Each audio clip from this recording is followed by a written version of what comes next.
Eh, Muchas gracias, doctor Antonio. Em, yo primero, les voy a poner aquí, ¿se ve, verdad? ¿Sí? ¿La presentación? Aún no. Ah, perdón, espérenme un poquitito. Déjenme compartir aquí la pantalla. ¿Ahí sí? ¿Pueden ver la presentación? Sí, gracias, gracias Consuelo. Ya, me voy a poner aquí un poquito. Bueno, en primer lugar yo quiero empezar agradeciendo la invitación a este congreso. Buenas tardes a todos y a todos. Aquí en Chile ya es noche, son las 8 de la noche. Y bueno, como repito, quiero agradecer la invitación a este importante congreso, básicamente como para mostrarles un poco la filosofía, la terapéutica endodóntica que hacemos aquí en la Universidad de Chile. Y desde esa perspectiva, entonces, el título de la conferencia que hoy quiero dictarles es el impacto biológico de la activación del irrigante en endodoncia. Y en ese sentido, partir transmitiéndoles de que la visión que tenemos en la Universidad de Chile respecto a la endodoncia y a la terapia endodóntica, que más que una técnica, es un tratamiento eminentemente biológico. Estas palabras las dijo el doctor Mario Roberto Leonardo, padre, hace mucho tiempo atrás, pero creo que siguen muy vigentes hasta el día de hoy. Y bueno, efectivamente cuando nos enfrentamos a la terapia endodóntica, constituye esta un desafío biológico desde muchos aspectos. Yo aquí puse algunos, yo creo que muchos de ustedes también pueden aportarme con varios más, pero podemos decir que constituye un desafío biológico porque estamos enfrentados a una anatomía del sistema de canales radiculares muy diversa, con curvatura, em, ¿verdad? Con dobles curvaturas, con curvaturas en bayoneta, y constituye esto un sistema de canales que están interconectados. Por otro lado, también el otro desafío biológico que tenemos es la presencia de un biofilm dentro del canal que hay que desorganizar para que nuestra irrigación y para nuestros medicamentos puedan hacer efecto. Asimismo, ¿verdad?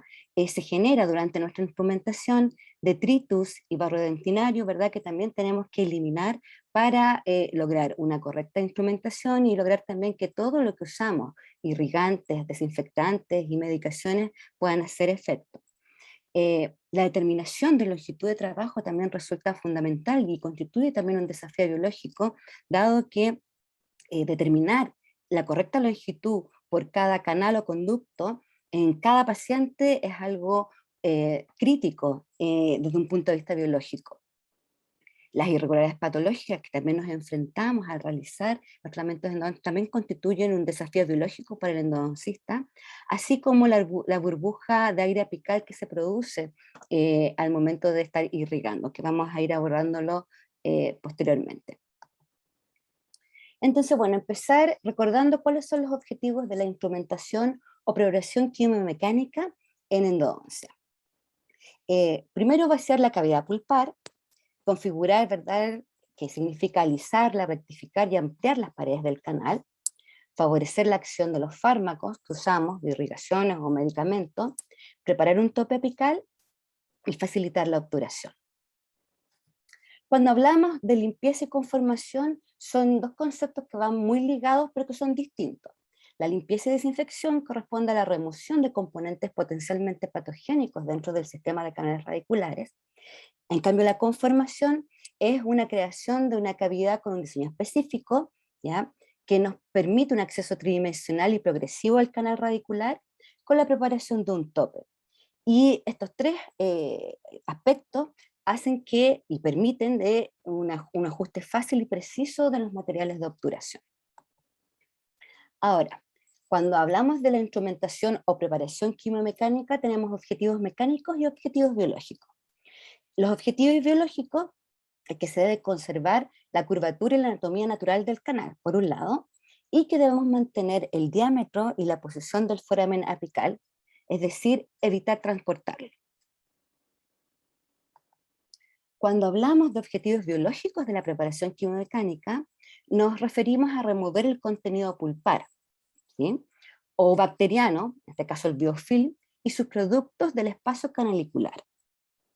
Y bueno, recordar, ¿no es cierto?, que los procedimientos siempre van a estar confinados al sistema de canales radiculares, creando un espacio para que todos los medicamentos irrigantes alcancen todo este espacio canalicular. Entonces, desde un punto de vista biológico, el objetivo de la preparación quimiomecánica es eliminar completamente la pulpa sana o inflamada a través de nuestra instrumentación y de nuestra irrigación para conservar el muñón apical, que es el que nos va a dar el sellado biológico con la posición de neocemento. Por otro lado, el objetivo biológico de la preparación quimiomecánica en dientes no vitales es la eliminación total de los tejidos necróticos y el control de la infección. ¿Y cómo lo logramos? A través de la instrumentación, a través de la irrigación y de la activación, y a través de la medicación, para finalmente lograr la reparación apical. Tenemos una gran cantidad de técnicas para realizar nuestra preparación quimiomecánica. Sin embargo, en los últimos años las que más hemos estado priorizando son las técnicas coronapicales, dadas las ventajas que ellas nos proporcionan. Dentro de lo que encontramos que eliminan las construcciones coronarias por ir avanzando desde coronario a apical, como su nombre lo dice, ¿verdad? Neutralizan la carga antigénica, facilitan la irrigación, evita la proyección de gérmenes justamente por ir avanzando desde coronario hacia apical, mantienen la longitud de trabajo mucho más estable, modelan con conicidad continua y aumentan la accesibilidad táctil.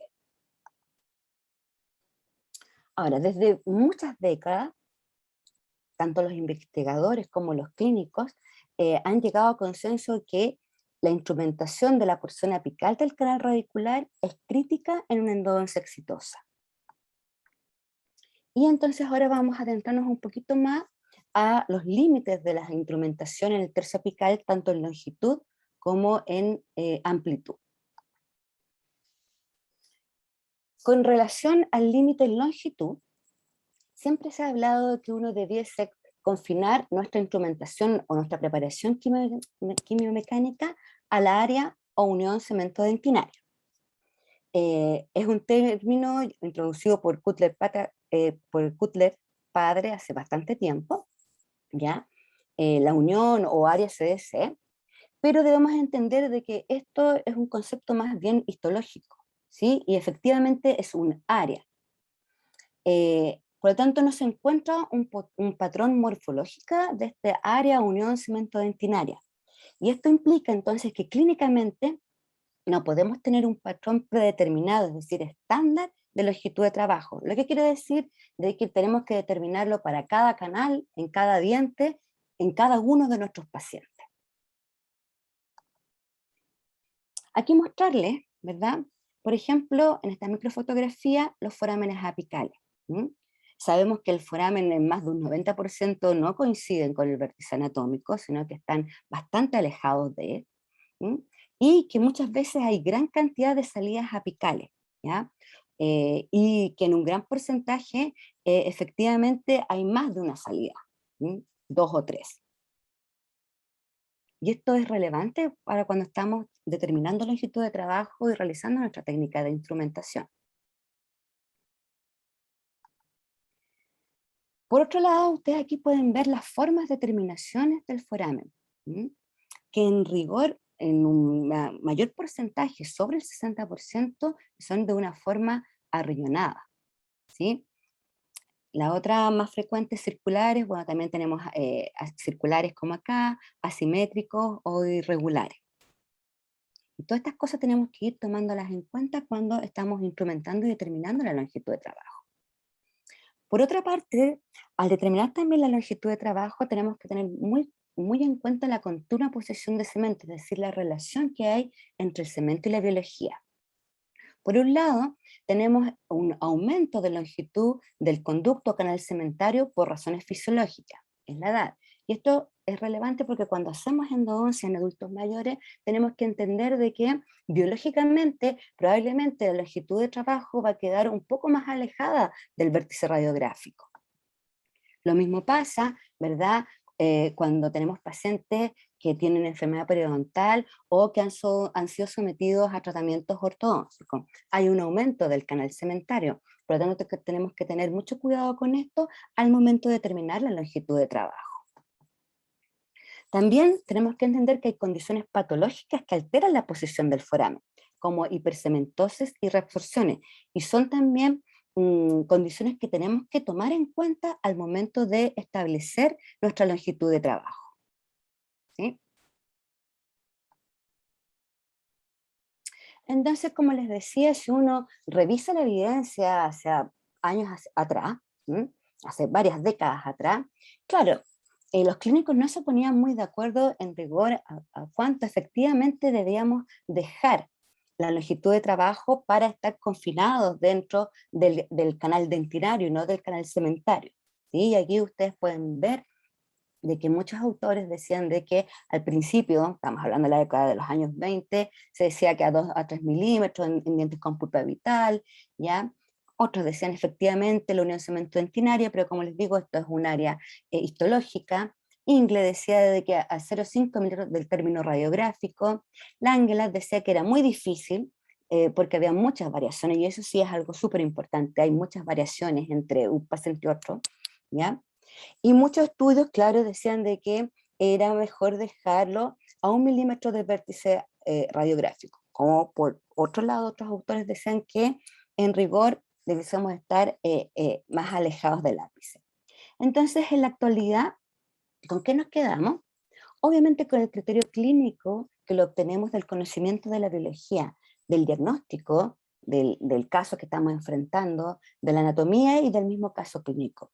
Y en este sentido, los localizadores electrónicos de foramen han contribuido una transferencia tecnológica a nuestro terreno biológico que han sido indispensables para el endodoncista para efectivamente determinar a qué distancia se encuentra el foramen, la sede del foramen, y entonces retroceder y determinar efectivamente nuestra longitud de trabajo.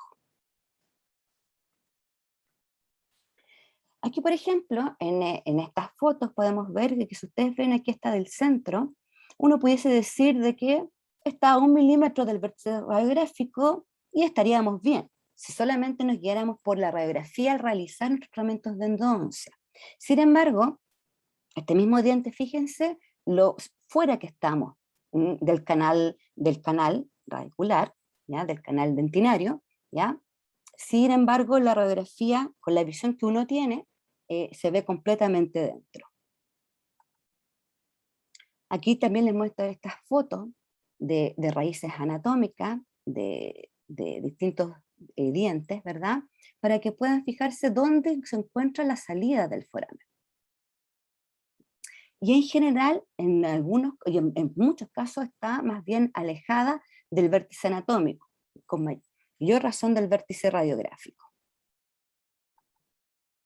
Y vuelvo a reiterar, en este momento, en la actualidad, el uso del localizador electrónico de foramen ha sido una transferencia tecnológica a nuestro terreno biológico relevantes para poder determinar correctamente la longitud de trabajo.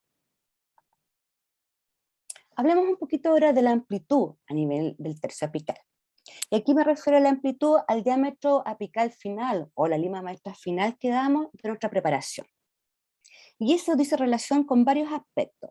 Uno, obviamente, se relaciona mucho con la morfología irregular y compleja del sistema de canales radiculares. Por otro lado, del diagnóstico, es decir, de cuánto han penetrado en los túbulos dentinarios en las bacterias y sus desechos, ¿verdad? Y la acción apical de las soluciones irrigantes, es decir, sabemos de que hay ciertos diámetros apicales mínimos que tenemos que intentar alcanzar para que tanto las soluciones irrigantes como los medicamentos lleguen a la porción apical. Y eso toda la evidencia señala que debiese ser de 35 hacia arriba. Entonces, cuando hablamos de amplitud, la amplitud, ¿qué parámetros tenemos que tomar en cuenta? Uno, el lumen del canal en el tercio apical, por un lado, ¿sí? ¿Cuán estrecho está? Por otro lado, el grado de la curvatura. Obviamente, a mayor curvatura, más difícil, a pesar de la gran cantidad de instrumentos rotatorios, sobre todo con aleaciones de níquel titanio, que nos dan mayor flexibilidad, ¿verdad?, para alcanzar curvaturas mucho más severas, igual estas variaciones anatómicas en cuanto a curvatura nos limitan la preparación en amplitud a nivel apical. Por otro lado, otro parámetro que tenemos que tomar en cuenta es efectivamente el grosor de la dentina parietal a nivel apical. No es lo mismo la instrumentación o el diámetro apical que vamos a dar en esta foto que les estoy mostrando de la mano izquierda, ¿verdad?, donde hay poca dentina parietal, que en esta, otra de la mano derecha, donde hay mucha más dentina parietal, por tanto, podríamos llegar a diámetros apicales mayores. Viendo la morfología irregular, pasamos a otra variable que también nos condiciona el diámetro apical, que es el diagnóstico y la penetración bacteriana en los túbulos dentinarios. Cuando hablamos de los microorganismos de la infección endodóntica, sabemos que están localizados en todo el sistema de canales radiculares y en la porción apical, que pueden permanecer largo tiempo vivos en el canal, que poseen información genética que codifica y expresa para diferentes factores de virulencia, exotoxina, endotoxina, enzimas y metabolitos, y que dicen relación con la sintomatología que tiene el paciente, inducen una respuesta inmune, y un porcentaje importante de estos microorganismos no son cultivables.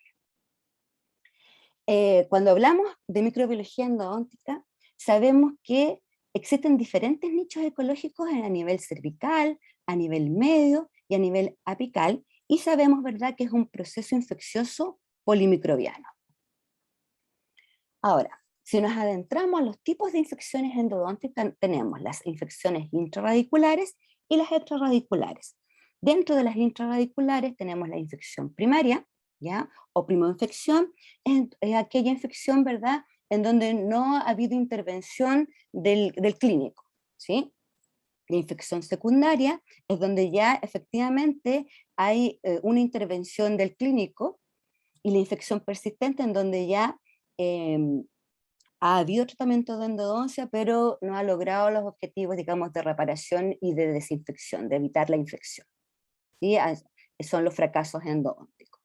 Y las infecciones extrarradiculares son aquellas que están por fuera de la raíz del diente y que muchas veces, obviamente, requieren cirugía periapical. Entonces, dientes no tratados en primoinfecciones, podemos ver aquí de que encontramos entre una o dos especies aisladas por caso. Las bacterias facultativas, la verdad, que están en muy bajo número, y lo que predomina aquí son los bacterios anaerobios estrictos, proteolíticos tipo porfiromona o prebotela, ¿verdad? Y esto es relevante porque eh, los anaerobios estrictos son súper lábiles al hipoclorito y a la terapia endodóntica. Sin embargo, cuando ya estamos con dientes en tratamiento, bajan los gram negativos estrictos y se aíslan muchas menos especies por caso, y predominan los facultativos anaerobios, gram positivos, que son los que ya nos empiezan a dar ciertos dolores de cabeza. Y si ya vamos a los fracasos endodónticos, ¿m?, muchas menos especies aisladas por casos, una o tres, pero aquí ya predominan netamente los facultativos gram positivos, donde está el enterococo, la actinomyces, y también son encontradas algunas formas de levadura. Entonces, como les decía, las bacterias aisladas con mayor frecuencia en los fracasos endodónticos es la porfinamona aeruginosa, los actinomyces, el enterococo fecalis, juega un rol fundamental, y la candida albicans. Además, tenemos que recordar que estas bacterias se organizan en biofilm, ¿ya? Un biofilm, obviamente, que es polimicrobiano, que tiene una mayor resistencia a los agentes antimicrobianos que en su forma planctónica, ¿verdad?, cuando se organizan en biofilm. Su matriz de polisacáricos dificultan el contacto con los agentes antimicrobianos, o sea, con nuestros irrigantes y con nuestras medicaciones, y por lo tanto, cuando nosotros hacemos la terapia endodóntica, requerimos de la desorganización mecánica de estos biofilm para favorecer su eliminación. Es decir, esto quiere decir de que tenemos que romperlo o modificar su permeabilidad antes para eliminar los microorganismos y que nuestra terapia pueda hacer efecto. ¿ya? Y sabemos, como les contaba anteriormente, que el biofilm puede desarrollarse en forma extraradicular, ¿ya? Y las infecciones persistentes o resistentes están asociadas a su presencia. Estas fotos son un trabajo de doctor Chávez de Paz, ¿verdad? Donde estos cortes, en donde podemos ver aquí cómo se organizan las bacterias en biofilm al interior del canal radicular. Ahora, ¿cuál es la transferencia clínica además del biofilm? Que el conocimiento de su fisiología, o sea, aparte de lo que ya les dije, que tenemos que romper la permeabilidad de esto, desorganizarlo para que nuestros medicamentos, irrigantes y medicación hagan efecto, también el conocimiento de su fisiología va a permitir encontrar sustancias y acciones clínicas más eficientes que actúen sobre todas sus capas, rompiendo su estructura y o modificando su permeabilidad. Por otro lado, sabemos que cuando nos enfrentamos desde un punto de vista biológico a una endodoncia, ahí ya se ha desarrollado una respuesta inmune, desde que ya nos enfrentamos a pulpitis, ¿sí? Con mayor razón a pulpitis irreversibles, como el caso que vemos acá, donde la pulpa está irreversiblemente inflamada. Aquí ya hay un desarrollo de una respuesta de inmunidad innata, de una respuesta de inmunidad adaptativa, con todos los elementos celulares y citoquinos que ustedes conocen de la respuesta inmune, ¿sí? Y esto resulta relevante también porque hasta hace algunos 10, 20 años atrás, se pensaba de que la pulpa no tenía o no generaba una respuesta inmune. Lo que se conoce ahora es que efectivamente sí hay una respuesta inmune de la pulpa, pero que las condiciones en donde está confinada dentro de las paredes de la cavidad, paredes inextensibles y con una irrigación terminal, hacen de que esta respuesta inmune que se genera no se desarrolla tan ampliamente, ¿ya? Como si hubiese una lesión, a lo mejor en un tejido conectivo de algún tipo en otra estructura de nuestro organismo. Pero sí hay respuesta inmune y por eso en este momento el conocimiento de esto nos ha hecho desde el punto de vista de la endodoncia, sobre todo en el tratamiento de dientes permanentes inmaduros, hacer otro tipo de terapia mucho más conservadora. Sabemos por otro lado de que cuando se produce la necrosis pulpar, rápidamente el canal radicular es invadido por microorganismos y que finalmente estos microorganismos generan una lesión apical, ¿ya? Y entendemos también las lesiones apicales como un mecanismo local de defensa generado en respuesta a la necrosis pulpar e infección bacteriana del sistema de canales radiculares. Y que también, ¿verdad? Hay bastantes citoquinas que empiezan aquí a actuar para ir produciendo la osteolisis en esta zona, ¿ya? En la zona apical. Dentro de las que tenemos, ¿verdad? El TNF-alfa, la interleuquina 1, la prostaglandina D2, la vitamina D3, la hormona paratiroidea.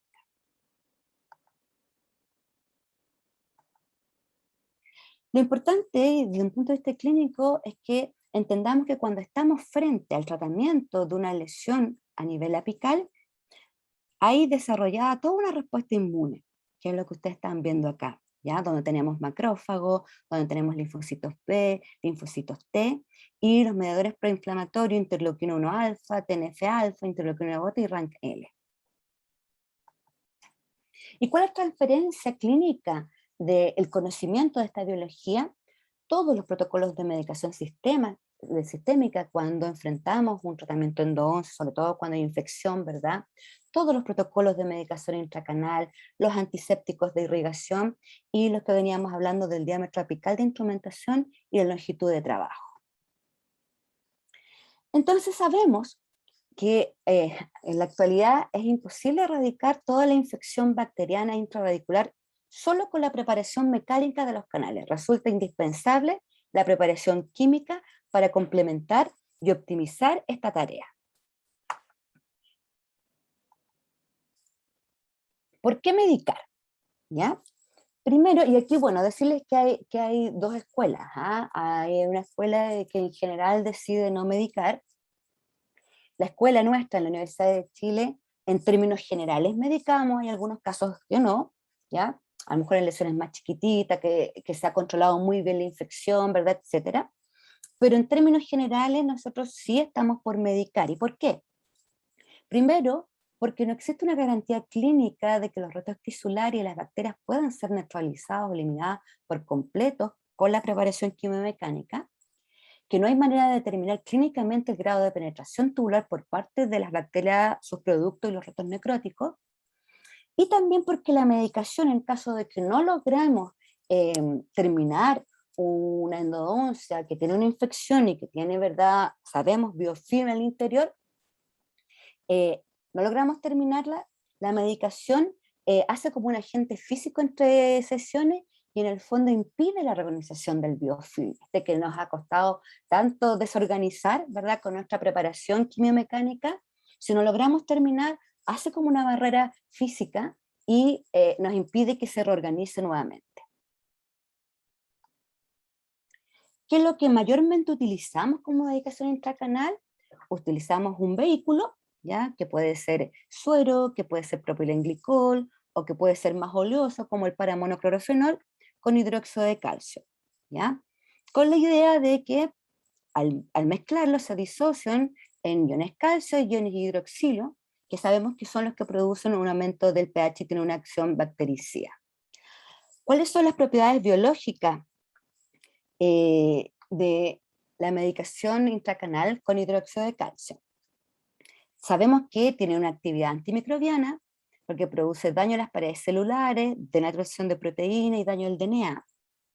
Es capacidad de disolución, de disolver tejido orgánico, inhibe la reabsorción dentaria, ¿sí?, porque induce la formación de tejido duro, la osteogénesis, y es un potente antiexudativo y hemostático, ¿sí? De hecho, también sabemos que muchas veces cuando estamos enfrentando la terapia endodóntica y hay una hemorragia constante, podemos incluso irrigar con lechada de cal.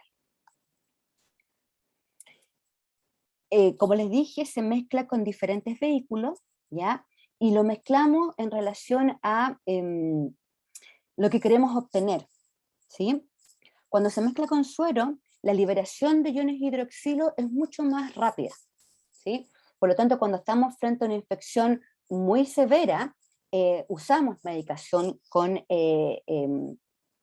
suero fisiológico, ¿ya?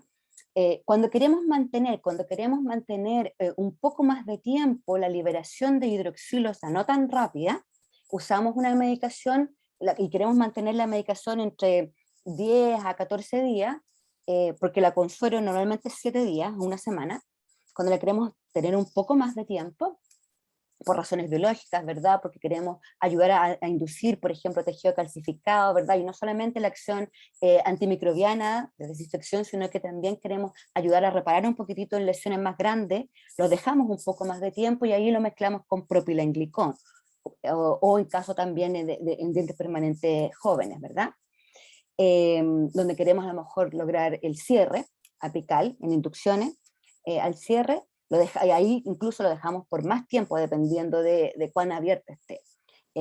Cuando lo queremos dejar por mucho más tiempo, estoy hablando por un mes, ahí el vehículo con que mezclamos el hidróxido de calcio es paramonoclorofenol. Como les decía, su efecto antimicrobiano requiere de un tiempo de al menos 7 días dentro del sistema de canales radiculares. Debe estar, para poder medicar, debe estar completa la preparación instrumental, porque si no la tenemos completa no va a llegar a la zona apical, que es donde queremos que produzca principalmente su acción, y la colocación, ¿verdad?, puede ser manual o rotatoria. También usamos como medicación intracanal clorhexidina al gel al 2%. ¿Y cuándo indicamos esta? Por ejemplo, en canales finos y curvos, ¿sí?, o donde hay a lo mejor ciertas bifurcaciones, otras bifurcaciones, donde probablemente si usamos hidróxido de calcio nos puede empaquetar o taponar, lo que nos ha costado tanto encontrar, ¿verdad?, instrumentar, que normalmente son canales muy finos o cuando hay curvaturas muy severas, dejamos con medicación con clorhexidina al gel al 2%, o también lo usamos como antiséptico entre sesiones cuando no hemos completado la preparación quimiomecánica. Por lo tanto, no podemos usar hidróxido de calcio, y aquí dejamos con clorhexidina gel al 2%. Sí es súper importante, antes de medicar con clorhexidina, lavar profusamente el hipoclorito que hemos estado usando durante nuestra instrumentación con agua destilada, con suero, para evitar la formación de un compuesto químico que se llama paraclorarilina, ¿verdad? Y que produce la tensión del diente. Es como un cristal que además nos va a impedir en una segunda sesión, ¿verdad? Seguir desinfectando, porque es un cristal que se produce, un compuesto químico, que además nos produce tinción del diente. Entonces, los protocolos de medicación intracanal que nosotros usamos, cuando usamos hidróxido de calcio, mm, bueno, la irrigación con hipoclorito, ¿verdad? En nuestra instrumentación, al menos 5 jeringas. La PQM completa tiene que estar, eso sí, siempre, para poder medicar. Luego lavamos con agua destilada, hacemos un lavado con ETA de 30 a 60 segundos, luego lavamos con agua destilada y secamos el canal, y medicamos con hidróxido de calcio con suero o con metilcelulosa, el propilenglicol, ¿no es cierto?, que es durante una semana. Y el protocolo, cuando medicamos con clorhexidina al 2%, bueno, lo mismo, usamos la gran cantidad de jeringas de irrigación. Aquí o la PQM está incompleta o está completa, pero como les decía, hay curvaturas muy severas, o hay bifurcaciones o trifurcaciones del canal, entonces dejamos con clorhexidina. Entonces ahí lavamos profusamente con agua destilada, para eliminar todo el hipoclorito, secamos el canal y luego medicamos con clorhexidina al gel. Y la segunda sesión lavamos profusamente con la destilada y continuamos con la PQM en caso de que que esté incompleta, o si no, ya hacemos el protocolo de obturación definitiva si la PQM está completa. Entonces, para el diámetro apical hemos visto la morfología irregular y compleja del sistema de canales radiculares, en que nos tenemos que fijar, digamos, para determinar hasta cuánto vamos a llegar. Hemos visto la infección, ¿ya? Y hemos abordado un poquitito el tema de la medicación, y ahora vamos a ir a la acción apical de las soluciones irrigantes. Se sabe desde hace mucho tiempo que mientras nosotros más vayamos aumentando el diámetro de nuestra lima maestra, obviamente más vamos a ir retirando el volumen de microorganismos, ¿sí? Además sabemos que mientras más ampliamos, mejor llegan las soluciones irrigantes a la zona apical y hacen también mayor efecto las medicaciones que coloquemos, ¿ya? Y siempre nosotros tenemos entonces, como podemos ver acá, que tomar en consideración el componente orgánico de las bacterias, ¿verdad?, frente a nuestra preparación quimiomecánica, ¿sí? Que, claro, la idea es tratar de abordar completamente con nuestra preparación quimiomecánica el componente orgánico y las bacterias, ¿sí? Pero en términos generales, toda la evidencia demuestra de que por mucho esfuerzo que hagamos con nuestra preparación mecánica, hay química inclusive, hay un gran porcentaje de superficies del canal que quedan sin alcanzar, ¿ya? Aproximadamente la evidencia señala que es entre un 30 a un 35% que no tocamos, lo que es relevante cuando estamos frente a infecciones, sobre todo, infecciones canaliculares, ¿ya? Y entonces, en este sentido, se vuelve mucho más importante la preparación química y la activación del irrigante. ¿Qué elementos tenemos en este momento para activar el irrigante, para el uso en endodoncia? Bueno, el gold standard, ¿verdad?, que es la irrigación ultrasónica pasiva, ¿verdad?, que se hace con el ultrasonido endodóntico y computa especialmente diseñadas para hacerlo.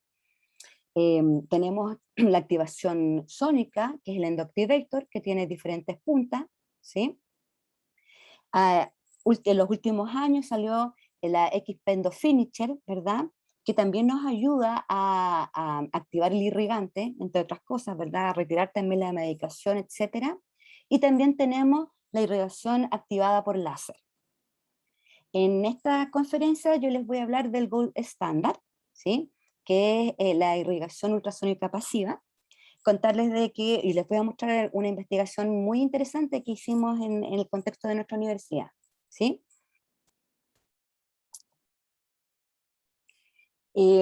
Bueno, sabemos que la irrigación ultrasónica pasiva es un método de activación de los irrigantes endodónticos tras la introducción de una lima activada a 2 milímetros de la longitud de trabajo, ¿sí? Y en el fondo, la amplitud de desplazamiento máximo en la punta de la lima del flujo que va desde coronar hacia el irrigante y actúa por agitación del irrigante y activación de él por aumento de temperatura al vibrar dentro del canal eh, radicular, ¿sí? Actúa mediante un patrón de nodos y antinodos a lo largo de la lima en oscilación, ¿ya? Lo que genera una turbulencia, una cavitación del irrigante. Por otro lado, se ha demostrado que la cavidad pulpar se comporta como un sistema de sellado al vacío, ¿ya? Con respecto al flujo de los irrigantes dentro de ella, dentro del canal, generando una burbuja en la zona apical, una burbuja natural, que dificulta la llegada de los irrigantes a este nivel, que es crítico, como les decía yo, que toda la evidencia indica que es crítica esta porción apical, ¿ya? A pesar del recambio de la solución que nosotros hacemos con nuestra irrigación convencional. Por lo tanto, la irrigación ultrasónica pasiva favorece la penetración del irrigante al tercio apical, ¿ya? Porque rompe esta burbuja. Y también se ha comprobado que su efectividad mejora al aumentar el taper de la instrumentación, ¿ya? En diámetros que son menores a 35, como lima maestra. Por lo tanto, la irrigación ultrasónica pasiva favorece la eliminación de tejido orgánico, de bacterias y de debris, y por lo tanto también ayuda a disminuir el empaquetamiento en apical porque produce un flujo de alta velocidad del irrigante, incluso favoreciendo la limpieza de conductos o canales accesorios. Ahora, ¿cuáles son los factores determinantes en la capacidad de eliminación de remanente orgánico, de detritos o de bacterias? Primero, bueno, la cantidad de irrigante y su flujo, ¿ya? El tipo de solución irrigante, o sea, sabemos que tiene que ser hipoclorito, ustedes pueden irrigar con suero y activarlo, pero en el fondo es el hipoclorito el que por sus capacidades de disolución de tejido orgánico es el que va a hacer mayor efecto. El tiempo de acción y el número de ciclos. En ese sentido, en el fondo sabemos de que son 3 ciclos de 20 segundos a menos 2 milímetros de la longitud de trabajo. Y bueno, la profundidad que les decía de que está comprobado de que la óptima es menos 2 milímetros de la longitud de trabajo. Y la potencia de la acción antibacteriana en la irrigación ultrasónica pasiva está dada porque desorganiza el biofilm bacteriano mediante las ondas acústicas, ¿ya? Y por lo tanto vuelve al desorganizar, vuelve a las bacterias planctónicas, y estas son mucho más susceptibles a la acción bactericida del hipoclorito, y además la cavitación produce un debilitamiento de la membrana celular bacteriana. Aquí, bueno, quiero mostrarles un trabajo que realizamos profesores del área de endodoncia y, bueno, y de otras áreas también que participaron de patología con los cortes histológicos y profesores del Instituto de Ciencias Odontológicas que nos hicieron el análisis estadístico, ¿ya? Que es el efecto de la irrigación ultrasónica pasiva y el tamaño del diámetro apical sobre el debridamiento, sobre la eficacia del debridamiento de raíces infectadas, de canales infectados, ¿ya? Una evaluación estadística multivariada de datos histológicos. Y esta es una investigación en donde usamos las raíces mesiales de molares inferiores, que tenían un diagnóstico de infección, que estaban infectados, ¿verdad? Y en los cuales instrumentamos con instrumentos rotatorios raíz al 4%, con diámetros apicales a 25 y a 35, utilizando y no utilizando irrigación ultrasónica pasiva, ¿sí? Y luego estos datos, bueno, se hicieron cortes histológicos a 2 milímetros del vértice radiográfico, del vértice anatómico, perdón, y a 4 milímetros, ¿sí? Y bueno, esto se analizó con construcción de gráficos de radar por grupo, ¿sí? ¿Y cuáles fueron los resultados? Aquí están los cortes histológicos, ¿sí? De que existe diferencia significativa en la cantidad de remanente orgánico entre los canales instrumentados con diámetros 25 y 35 al 4%, ¿ya? Cuando usamos irrigación convencional, ¿sí? Es decir, queda mucho más limpio y eso obviamente eh, dice relación con lo que hemos estado hablando, que mientras más ampliamos el diámetro apical, obviamente se limpia más, ¿sí? Llegan mejor los irrigantes, etcétera, se limpia más. Hay un efecto también mecánico de sacar también dentina contaminada. Entonces se limpia mucho más, como lo que están viendo acá abajo. Y cuando dejamos nuestro diámetro apical a 25, hay mucho detritus, ¿sí? Y remanente orgánico, y bacterias, obviamente, ¿sí? Esto es cuando estamos con diámetros a 25 y a 35, ¿verdad? Con taper 4%, usando solamente irrigación convencional. Sin embargo, y esto es lo interesante, que cuando introducimos la irrigación ultrasónica pasiva, no se observa diferencia significativa entre los grupos instrumentados con distinto diámetro en el protocolo de irrigación. Es decir, cuando nosotros incluimos dentro del protocolo la irrigación ultrasónica pasiva, ya no hay diferencia significativa entre el remanente orgánico que queda al dejarlo a menores diámetros. ¿Y esto qué aplicabilidad clínica? Que muchas veces, aunque nosotros queramos, por las variantes anatómicas que estuvimos hablando, ¿verdad? No podemos aumentar mucho el diámetro, a lo mejor más allá de un 30, por ejemplo, al 4%, ¿verdad? Entonces, aquí se vuelve relevante, sobre todo cuando estamos frente a procesos infecciosos. No sé cuáles fueron las conclusiones de este trabajo. Que dada la compleja anatomía de los canales radiculares, ha sido demostrado, tal como señalaba la evidencia, que más de un 35% del sistema de canales radiculares permanece sin tocar por los instrumentos, ¿ya? Y entonces nuestros hallazgos también resaltan la importancia de la irrigación de los canales radiculares y del debridamiento de secreción química, o sea, darle mucha importancia a la parte química de la preparación químico-mecánica, ¿ya?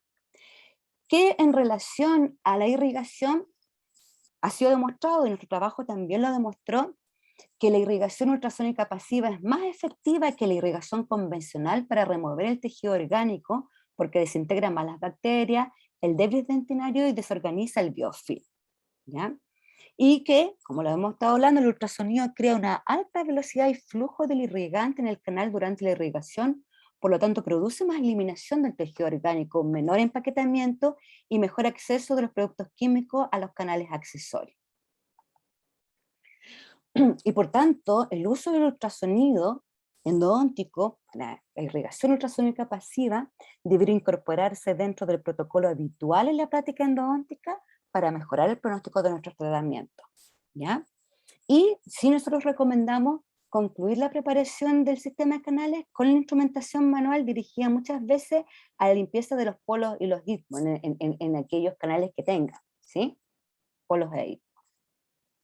Por lo tanto, nuestra conclusión y la conclusión de esta conferencia es que es fundamental incorporar un sistema efectivo de activación del irrigante dentro del protocolo habitual en endodoncia, ¿ya? Como norma en general, y nosotros lo hacemos.